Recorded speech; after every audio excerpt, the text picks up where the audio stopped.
right, everyone. Welcome to Geekamole. I don't even know what episode it is. I don't care. But it is E3 primarily recap episode.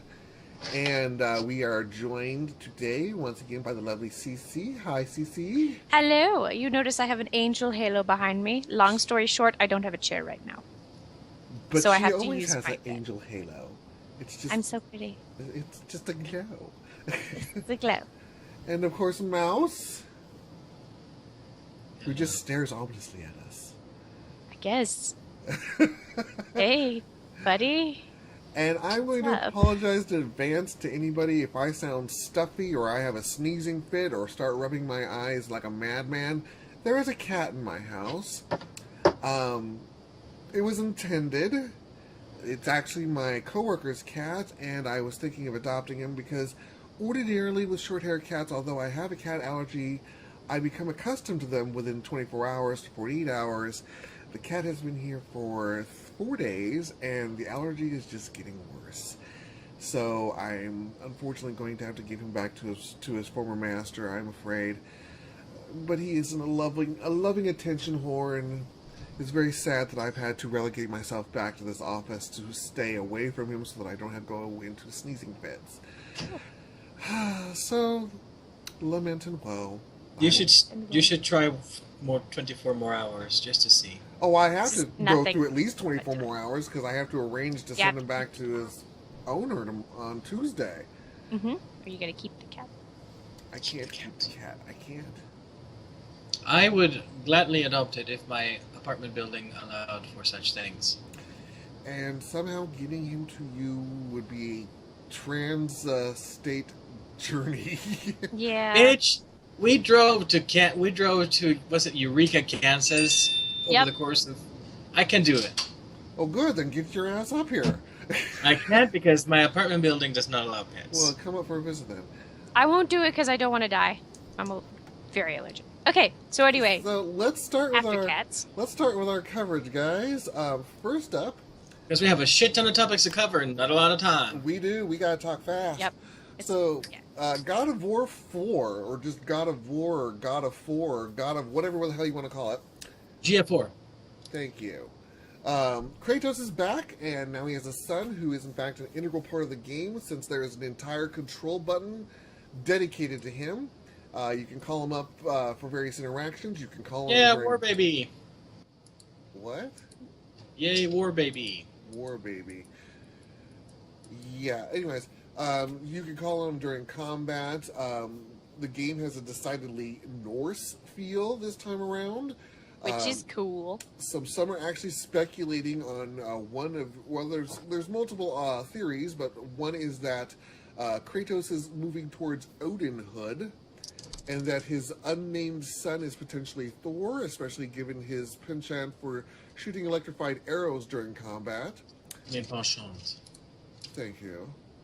So he's gonna fuck up the Norse pantheon. Yay! Although there's another popular rumor that, in fact, it's not Odin and Thor, that Kratos is actually the unnamed father of the god Ullr, by way of Thor's wife, Sif. So it's entirely possible we could either be seeing Kratos cutting his way through another pantheon led by a cuckolded thunder god, or it could be the foundation of a new pantheon en route to an unseen Ragnarok. Who knows? Ragnarok. But it's a pretty damn... I'm just going to say, they're pretty. All the damn movies and trailers and things, it's pretty. Yeah. So next up, Mouse. Me? Yes. Okay, so Dreamfall Chapters. Those of you who have played The Longest Journey back in, oh my god, it has been how many years? 17 years. Sad story for you guys and for all of us. It's ending. It's over. The final chapter came out for Dreamfall Chapters. It went live on Friday, and I have not even taken a peek yet. In fact, I uninstalled the game. Just because I needed the space. But Ragnar Turnquist, who is the writer and creator of the series, has basically announced that this is, in fact, the last Longest Journey game that will ever be produced.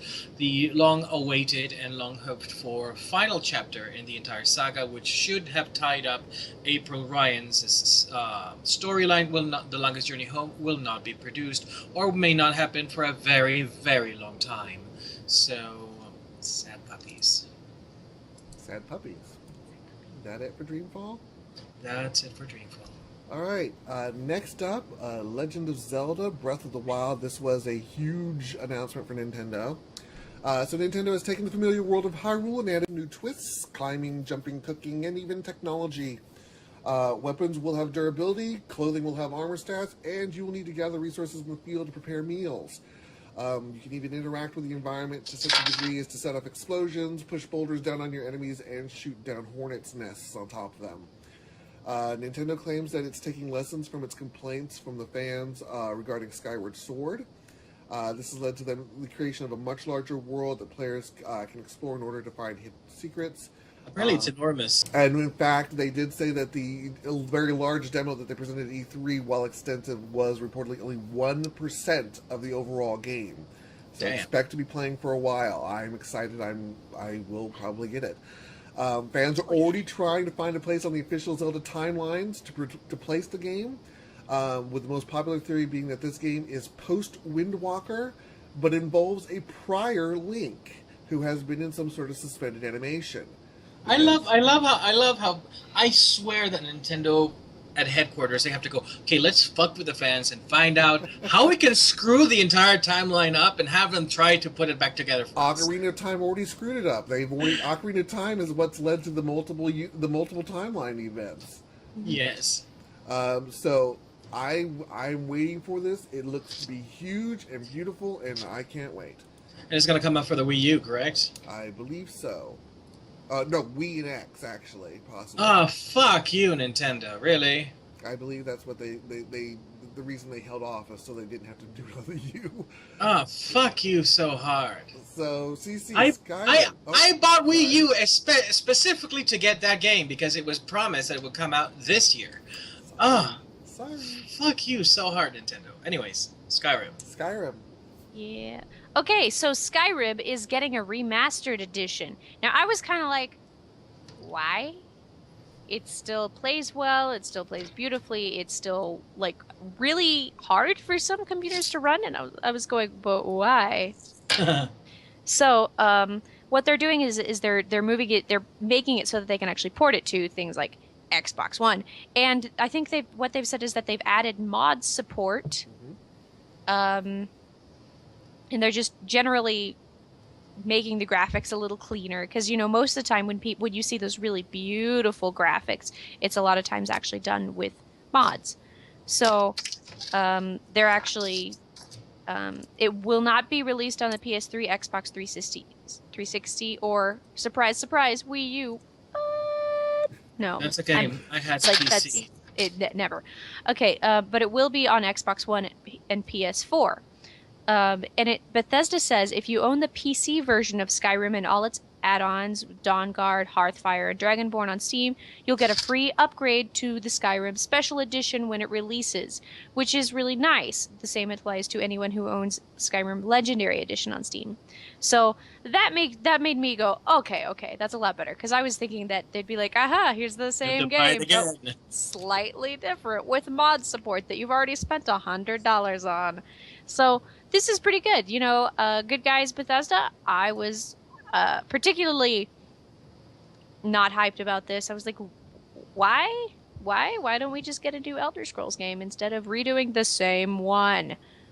Yeah, so I'm going to have to spend about $44 for the upgrade, for the updates. But it's still less than $60, so. Yeah. So, you know. Is that Stockholm Syndrome talking? Bethesda owns you. So it looks like it's going to not be as terrible as I thought. And, you know, if you're really interested in looking in things like the mod support, then it might work out especially for the consoles who didn't have that option previously. Yes, exactly. That's what I think is that they're doing that for, is so that they can get mod support for consoles, which is really nice. They're real nuts. And the current joke is that we probably won't see a new Elder Scrolls until 2020. So. I know. I'm like, but what about a new Elder Scrolls game? It's time. Well, they did say that it's not even remotely in the thingy. That's why they're joking it's 2020 that we'll probably see. Yeah. I would think that's actually kind of early for. Yeah. Maybe 2028. Who knows? So. But at least they're, Half-Life 3 will come out before the next God. Skyrim. Yeah, really. Anything else for Skyrim? No, that was really. I mean, if you want to look up more information, it's pretty easy to find information on the new Skyrim stuff. So go ahead, look that up. But I don't need to bog you guys down with details right now. All right. Next up, Mouse. Abzu's new trailer. So we've seen a little bit of the Abzu's new trailer, which is basically this really cool looking game that is just about exploration, and it's underwater and it has some pretty impressive swimming physics, and it looks gorgeous. It looks absolutely gorgeous, and it's coming out on Steam in August. Is it August? Yeah, the 2nd of August. It looks like you are exploring this alien underwater location, because there's like this hints of this Atlantean-like civilization maybe that you're exploring. Don't really know. I just know it looks gorgeous, looks pretty, and I want it. I want it bad. Want it bad. I want it so bad. All right, that it for Abzu? That it for Abzu. There's not much. All right, and so yeah, speaking of mods and things like that, and owning our souls, Fallout 4 isn't ready to fall off your radars just yet. There are in fact new DLCs in the works. Nuka World, which will lead you to an amusement park turned lawless city of raiders, and give you a whole new region to explore and an opportunity to live the life of the renegade outlaw. Well, not that you can't be as much of a prick as you want in the main game. This just pretty much plays it up. After that DLC, there will be another called Vault-Tec, which will allow you to set up your own vault and turn the tables on the unsuspecting rubes of the wasteland, so that you can get to conduct experiments on them rather than being the lab rat yourself for a change. After that, there will also be a new workshop DLC called Contraptions, which will expand on the various doodads and doohickeys in your arsenal of craftables. If that wasn't enough, Fallout Shelter is making the leap from phones and tablets to the PC next month, and will include new quests and enemies. But that wasn't the only announcement for Fallout. In fact, it's going to lead into CC's segment. There's also Fallout VR and a whole bunch of VR. CC, take it. All right. So there's the E3 this year was the year of VR. So I'm going to start with the big thing that everybody's talking about is Sony PlayStation VR. It comes out. People have heard about this. We've known it's coming for a long time, but we finally have a release date, October 13th. And it's costing $399, but it's just the headset and cables. It does not include any kind of controllers. Like, they have special PlayStation controllers that are meant to be used with the VR to try to help with immersion, but they don't come with it. You have to buy those separately. And they don't come with the camera, the PlayStation camera, which you actually need apparently to use a PlayStation VR. Apparently, it runs pretty well. It's a little bit not quite as nice as things like Oculus, but it's cheaper, maybe. But we have to figure out whether or not it's actually cheaper once you factor in the fact that you have to actually get the PlayStation, your cable, your PlayStation, your controllers, your camera, and the PlayStation VR. So and sundry peripherals. Yeah, so but they say that they're going to have 50 games by the end of 2016. So, well, I mean, if you're into it, then maybe try it out. But what a lot of people have been saying, not just about Sony's PlayStation VR, but about a lot of the VR systems, is that they have been causing a lot of nausea. A lot of people get kind of motion sick because the controllers are still...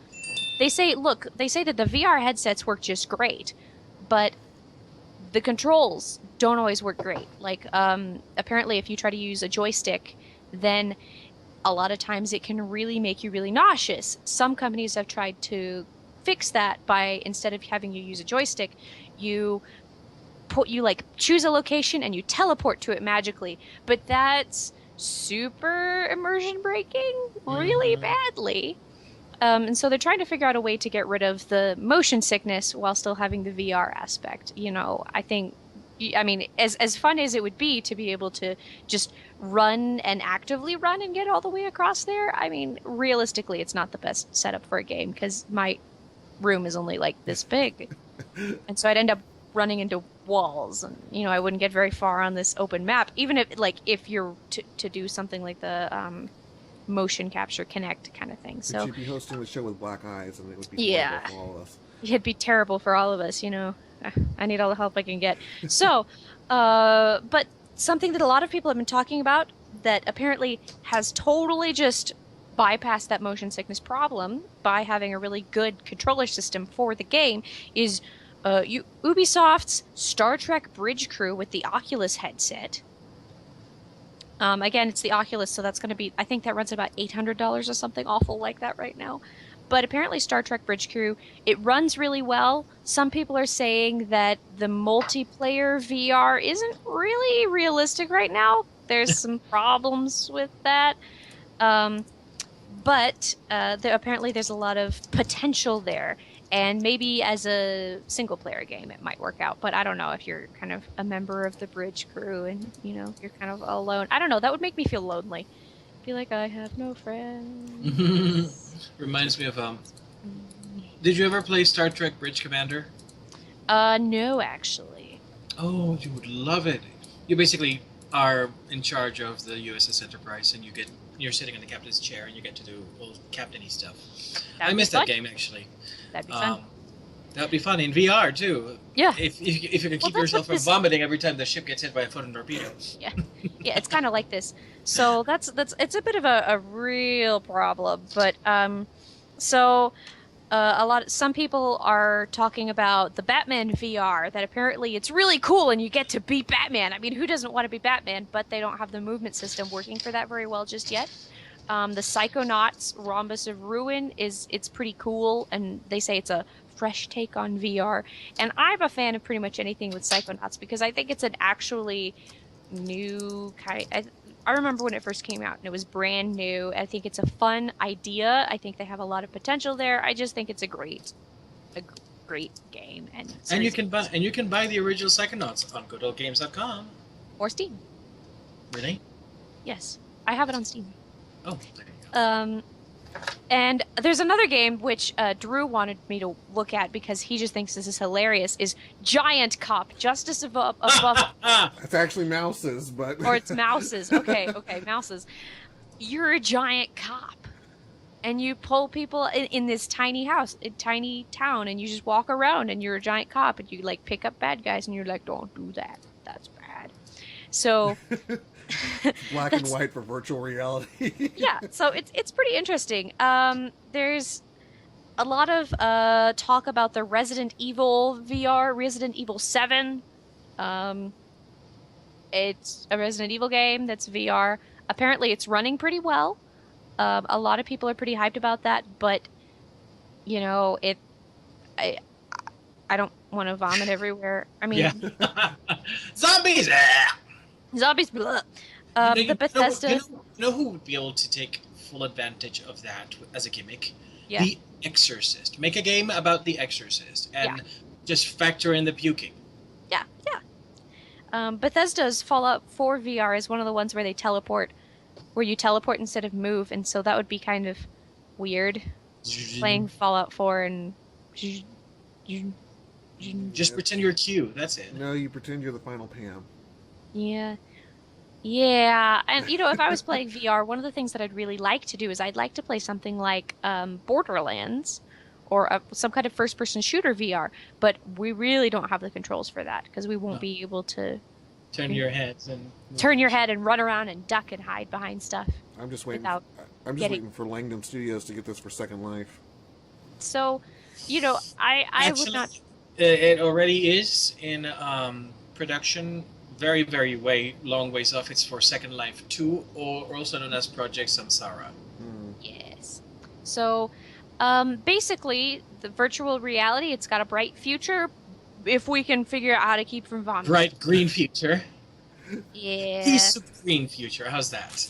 We don't want to throw up. And we need to learn Yeah. how to move. Like that's like if we can figure out I think it's so funny. They figured out the camera everything isn't so hard, but they just can't figure out how to make you move. Well, they just want the freaking holodeck, so... Yeah.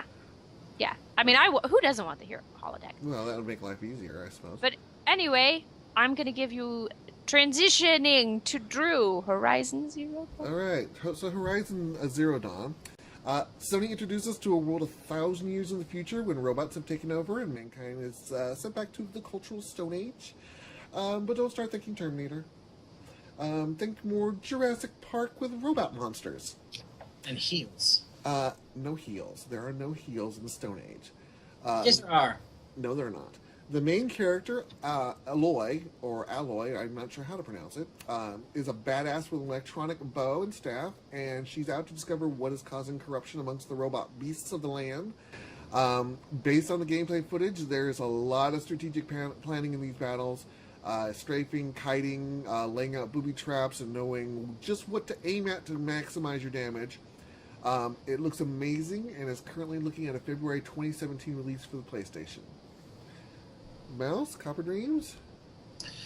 Back in the day, well, a couple of years ago actually, Whale Knot Studios had a successful Kickstarter for an old school RPG called Serpent in the Staglands, which they were successful. Unfortunately, the game suffered from too much of old school mentality in that playing the game was actually hell because the menus and the interface was absolutely horrible. However, they have now started a second Kickstarter campaign for their new game, Copper Dreams, which is supposed to be a cyberpunk RPG, and they have just recently hit their crowdfunding goal. And they are right now at $40,000, or that is, they surpassed $40,000. The new game is to take place in the dysfunctional city of Calitana in the United States, and the game is heavily flavored after the 1980s cyberpunk novels. So we'll see how it turns out. Hopefully, they'll have actually a good interface this time around. Yay!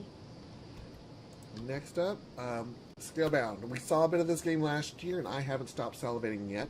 Although not my personal kick, Platinum Games has confirmed that co-op will be supported for the game from front to end. They even showed off a huge boss battle involving a giant monster crab and 4 players teaming up to take him on in what felt like a total MMO-style raid encounter involving dodging mechanics, taking out ads, and aiming for the exposed vulnerabilities with your cooldowns. So it looks very exciting. I am waiting with bated breath, so to say. So I can't wait for this game to come out. Next up, We Happy Few. So We Happy Few is this post-apocalyptic dysfunctional society Orwellian type game. A little bit of, with a dash of Bioshock, in which you are living in a society where which is also modeled after the 1960s. I guess it takes place in the 1960s, where everybody is high as fuck on this drug called joy, and in which, you know, keeps the masses tame, like the Soma in, I guess, Brave New World. And in this society, people who go off the drug and actually start seeing the world for what it truly is are called downers, and they are mercilessly haunted. This is more of a survival game than a first-person shooter game. You have to blend in, keep yourself from being detected in order to survive, and it looks amazing, actually. It is coming to Steam. It's coming to Steam Early Access on July 26th for those of you who want to take a peek. It is also coming to the Expo. Everyone drinks the Kool-Aid. Everyone likes the Kool-Aid. Alright, next up. So, did anyone like the irreverent treatment given to Skyrim and Lord of the Rings and Game of Thrones and all the other fantasy tropes in South Park: The Stick of Truth? Well, this time the superhero genre gets to bend over and take it in the fractured but whole. We still get to play the new kid, but after the events of the last game, it is literally the next day. And while you're still running around playing fantasy adventures, all the other kids in town have decided that fantasy games are lame and so yesterday. and they'd rather play superheroes. So you're back to being the unpopular one all over again and have to team up with the likes of the Coon, Human Kite, Tupperware, and Mysterion in order to once again save the town of South Park from itself. Again, the last game was filthy, and I enjoyed the hell out of it. And I am eagerly awaiting. They've changed up the combat style in the game. You get to actually move around, change positions. You get to throw your enemies back and forth. They get to do the same to you. Your fart magic has apparently gone up in power. It can literally rip a hole in space and time now. Yes. So, yeah. I'm sign excited. me up. I'm really excited about this game, just because I'm kind of, at this point, I'm getting a little tired of superheroes, because that's kind of becoming the default thing. It's like, oh, we need to make money. Superheroes! I'm kind of like, okay. And this lampoons the whole thing. Yes, I love it. It's very much a stab at Civil War, so and yes, the movie which that shall not be named. I appreciate. I appreciate this. The Volta movie.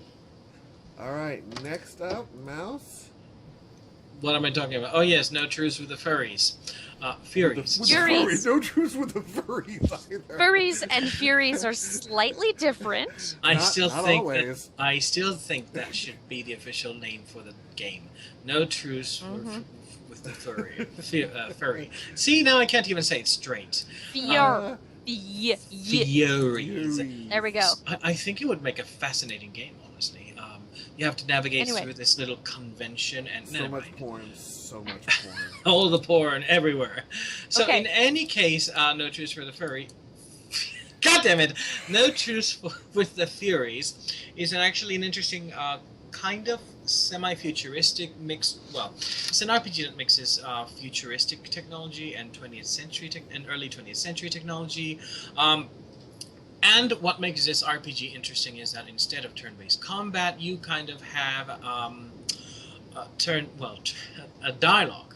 You actually advance throughout the several scenarios and several fights with dialogue options that your options are reflected by what you're currently carrying, by the things you have done, by your experience level, by things you have accomplished, and whatnot. And of course, their impact will be felt with those things. So the stats do, in fact, influence the outcome of these situations, which is, part of a good RPG.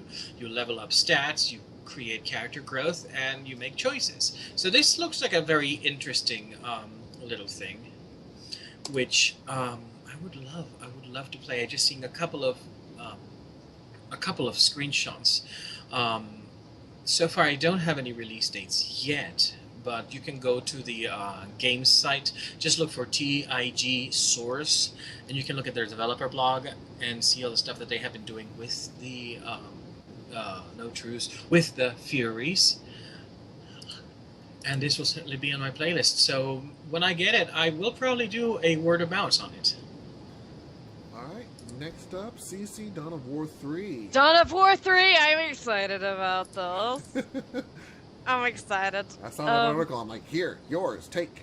Yes, yeah. He actually pointed it out to me, and I was like, what? So, Relic Entertainment is back working with Sega, or for Sega, or getting dominated by Sega. So you can play the Blood Ravens, the Orcs, or the Eldar. The Blood Ravens, Orcs, and Eldar converge of the planet Archaron after the discovery of a massive weapon, which is very, very Dawn of War. They say that they're going to be putting a lot of emphasis on big units, larger units, which is cool by me, I always like playing with the big units. I want to play bringing Titans all the time. But yeah.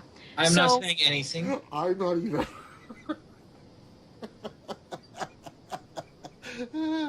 I'm just going to shut up now. It didn't happen to me for once. Yep. I'm going to tell Gar right now. I like Titans. I like big Titans. You like big tight units? So yeah, she's excited about the game. I'm excited about this game because I like playing Dawn of War, and I think this is going to be cool. Apparently they're going to have a capturable 360-degree cover areas that will deteriorate over time, and a unit that wields a bolter that can fire at a 90-degree arc and hit 6 targets at once with missiles. So I'm excited. I'm excited. They've changed up the gameplay a little bit, but I don't need to really focus on how they've done that too much. But yeah, I'm excited. All we care about are the big units. The big units and heroes. And the heroes' big units. Yes, gotta love the heroes' big units. So moving on, Mouse, Torment. So, for those of you who are looking for some glimmer of hope in this most dire year of 2016, you hoped you would be able to play Torment, the Tides of Numeraria. Well, you're wrong! Recent update has come out that due to polish and localization efforts and combined iterations, they're looking at a 6-month process to make sure that the game is squeaky clean and it's properly localized. So they're looking now at a release date of the first quarter of 2017.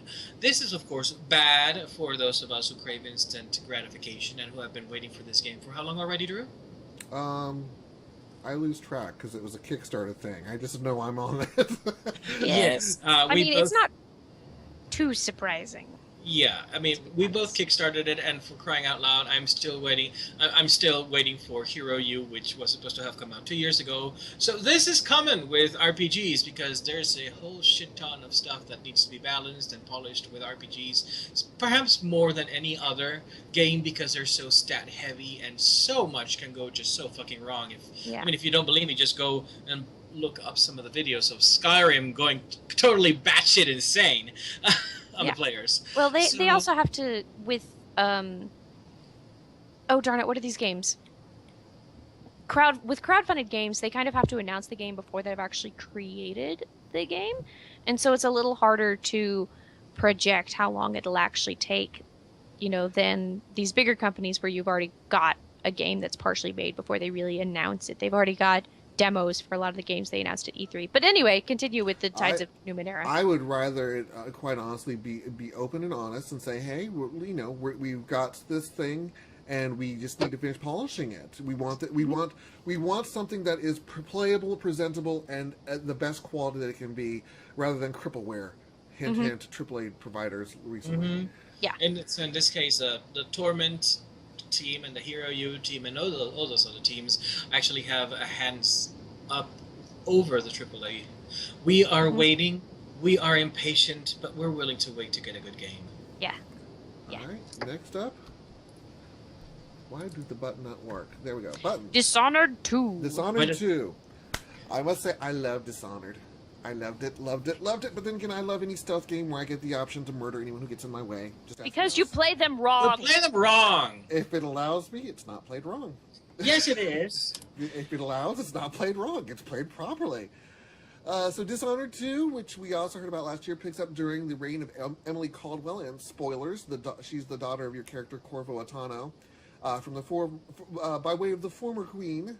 That's why I was getting my necrophilia on in that particular episode. This time, Emily doesn't get murdered, but she does get ousted again. And playing as either Emily or Kovo, you have to take out the asshats who did it again. This time, we will be traveling around a new city called Karnaca, which, while not as deathly gray and depressing as Dunwall, promises to be much more vertically challenging. Depending on who you play, you'll have new abilities such as shadow walking or even the ability to travel back and forth through time. This game is scheduled for November 11th release, and it's already on my Steam wish list. If you do playthroughs for the video like that, every time you do that, I'm just gonna go, if I could turn back time. Yes. Every single time you do it. Which is why you will not be joining me on this particular adventure. Will I? Oh, come on! Nope, because I'm going to be killing everyone, and I don't want to hear you telling me you're doing it wrong. You are doing it. If it is a game about being an assassin, potentially, and has a complete outcome based on that, and in fact it ramps up the difficulty if you leave a bunch of dead bodies around. It is a valid playstyle. So there. You're all wrong. Next. You're wrong. Anyway. Nope, mouse. Yes, I know. So, Hideo Kojima Death Stranding. We got to see a teaser trailer, Yes. and I have no clue what the fuck I No saw. one does. There is this delightfully naked,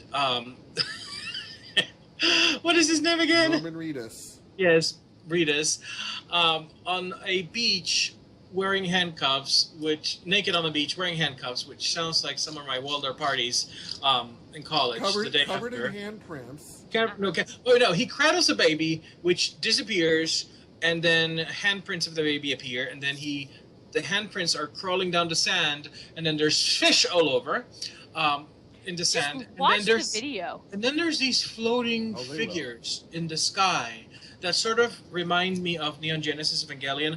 However, this is a Hideo Kojima game, so it's bound to make less sense than Neon Genesis Evangelion. I have no fucking clue what I watched. No one does. That's the point. I honestly don't know if I want to play this or if I just want to watch someone else play this and just watch their reactions. It was just the concept of a naked Norman Reedus waking up on the beach with a baby that looks like it's either a fetus or brand new born. And he gets up and looks like he's got a C-section or something that's happened. And we're like, what in the hell? It really is thought-provoking, shall we say. Can we just say Hideo Kojima is back? Yes, we can say that. He's back. Well, You guys apparently did not get my reference. Well, Oh, I got your reference. I just Okay. didn't know how to sing it. So. Because Hideo Kojima really is the real Slim Shady. Yes.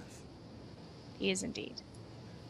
I'm referencing popular culture, Mouse. I know. Shady I got standard. it. No, I'm still looking at stills from this video that I watched, and yet it has the most strangely surreal quality because it doesn't seem like a thing I watched. It just seems like a thing that is there, and it just every time I look at it, I ask gets myself. weirder. It's an experience. Well, I ask myself.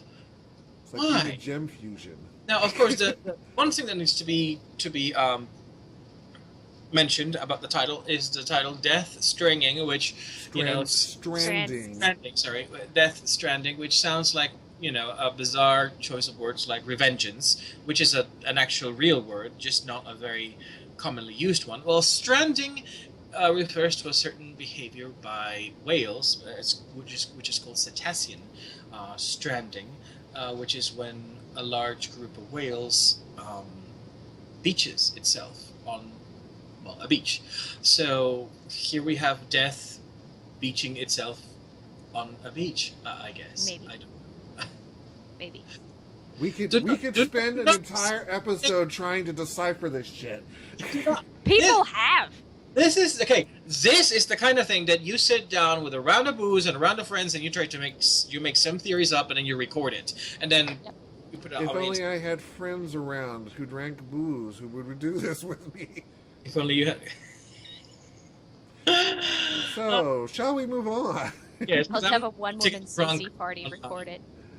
All right, Quake Champions. Well, we have a new Doom, so it was only a matter of time before we got a new Quake to match. Quake Champions was announced by Bethesda. Bethesda owns you. Let's be honest. Bethesda owns E3. Yeah. It's a competitive. They say it's a competitive multiplayer arena shooter, but that's all they said. We're going to have to wait for QuakeCon in August to learn more about this. So there you go, guys. It's a thing, or maybe. Next up, CC Star Wars. All right, if I can pull this up. Okay, so surprise, surprise. People are going to add more content to Star Wars Battlefront with free content with an asterisk, and 3 more digital expansion packs. 2016. Oh, I'm talking about the Star Wars future, by the way. Star Wars Galaxy of Heroes. This is all EA games. Is going to be it's a Star Wars mobile game. They're going to have new features like guilds and raids and chat added this spring and new updates planned for the year. Players will have a ton of new content to experience.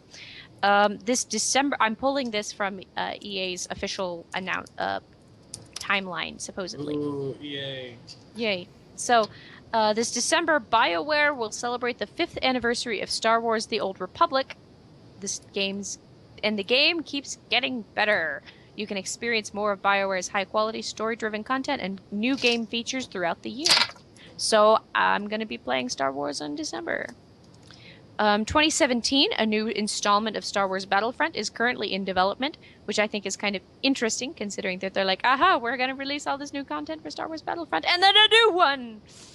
But, Anyway, in 2018, a new Star Wars story will debut in a new action-adventure game from Visceral Games. And so that I don't really know much about anything, except they're like talking about how it's the strong level of collaboration between the story team at Lucasfilm and blah blah blah, as they create an original, authentic narrative in the Star Wars universe, which basically means they haven't created it yet. They've just decided there's going to be a game. That's gonna happen. It's going to happen. I wonder if it's going to be based off of Rogue One or something.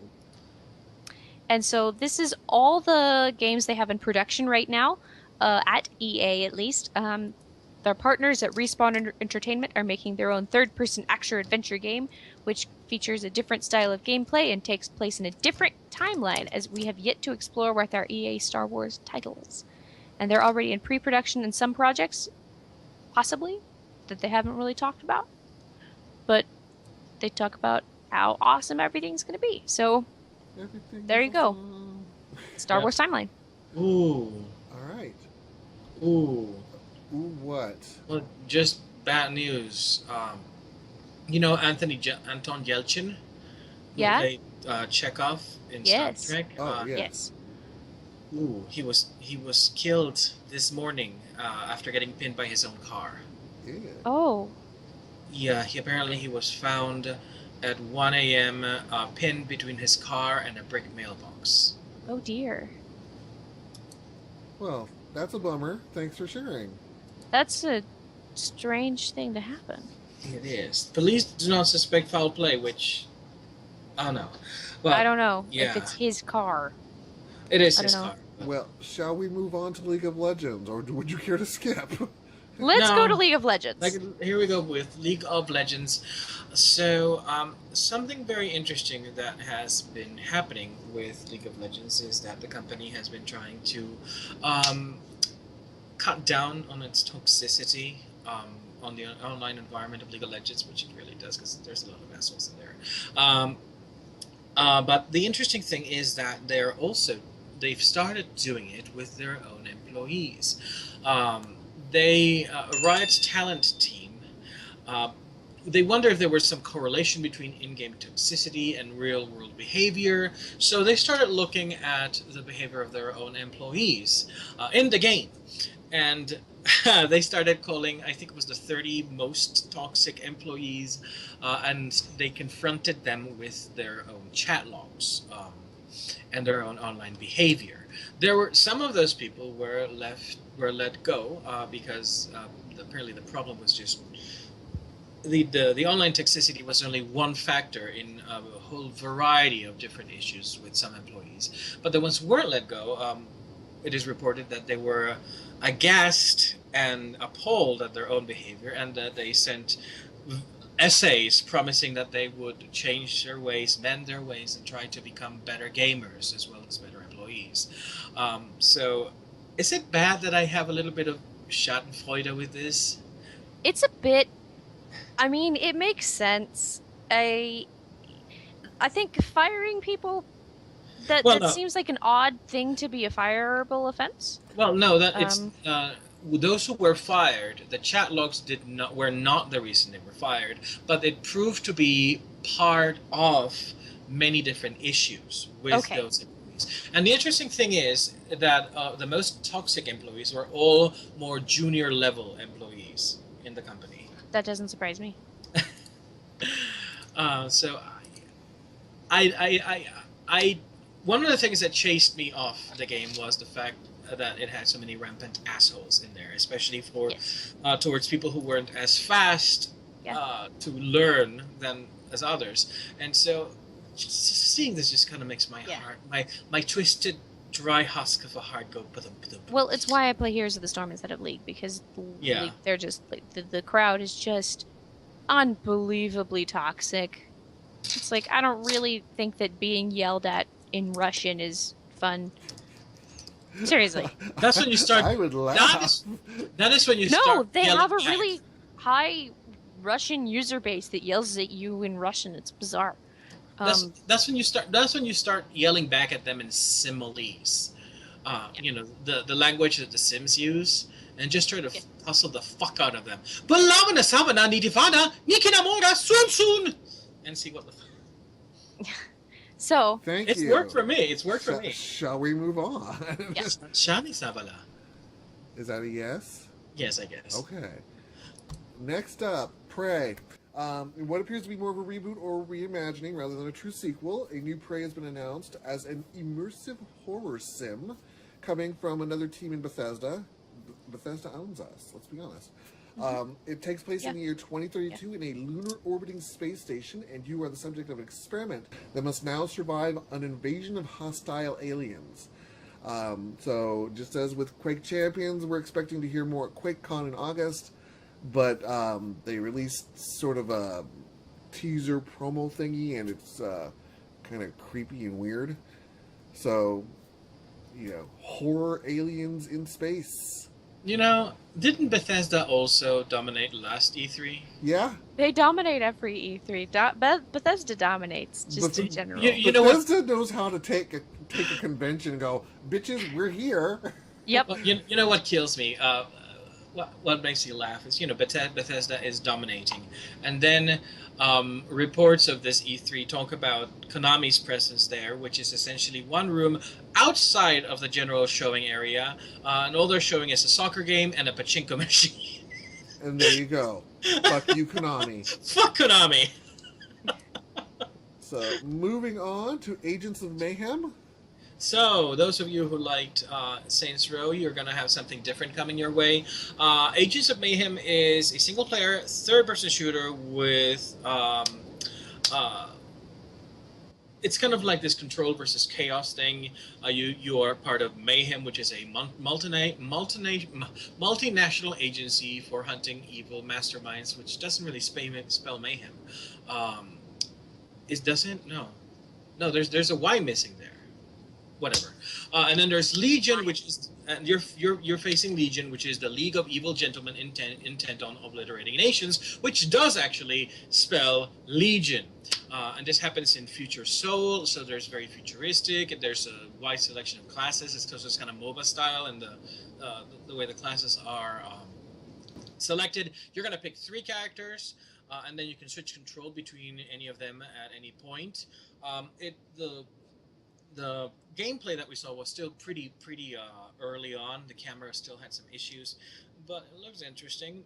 I love the Saints Row series, and I hope that they continue with the totally wrong and inappropriate humor. But in space. That's very, very Saints Row-y as it is. Yes. All right. Next up, Vampire, or Vampire, however the hell you want to pronounce it. It's Vampire. Oh, thank you ever so much.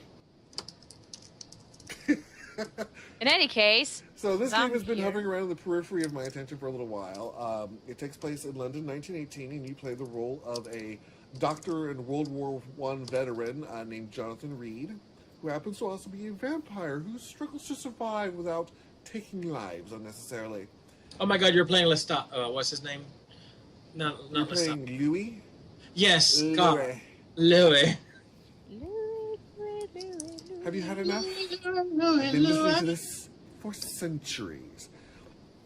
Anyways, so apparently it has a very unusual leveling up system, which will not award so much for combat, but will ironically give you a lot for feeding on the innocent.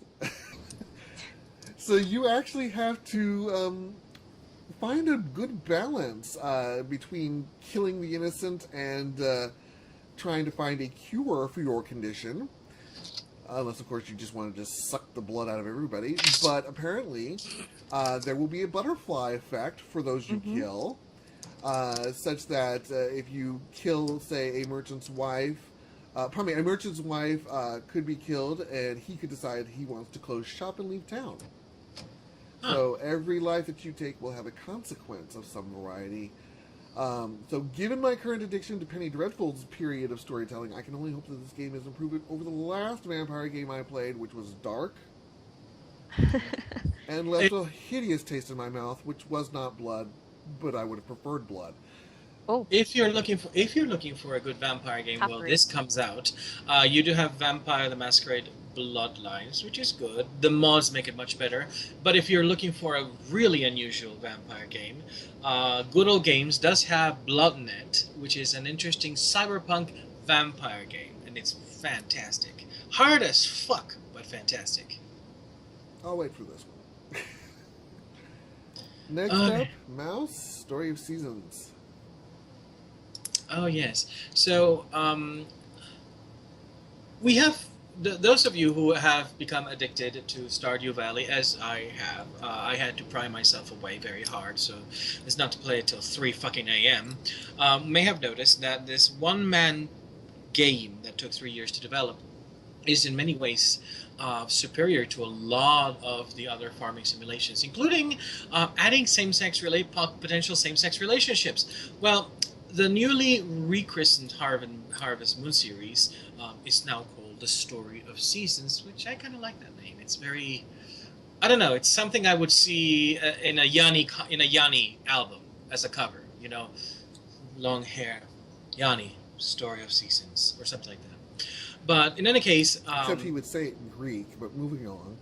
the Diapholos Kathanopoulos, or something like that. So, the producer, Yoshifumi Hashimoto, did speak to Polygon about the potential of adding same-sex relationships to the Story of Seasons, but they say it's going to be a little difficult. So, not any time in recent time, but maybe at some point in the future, which, I don't know.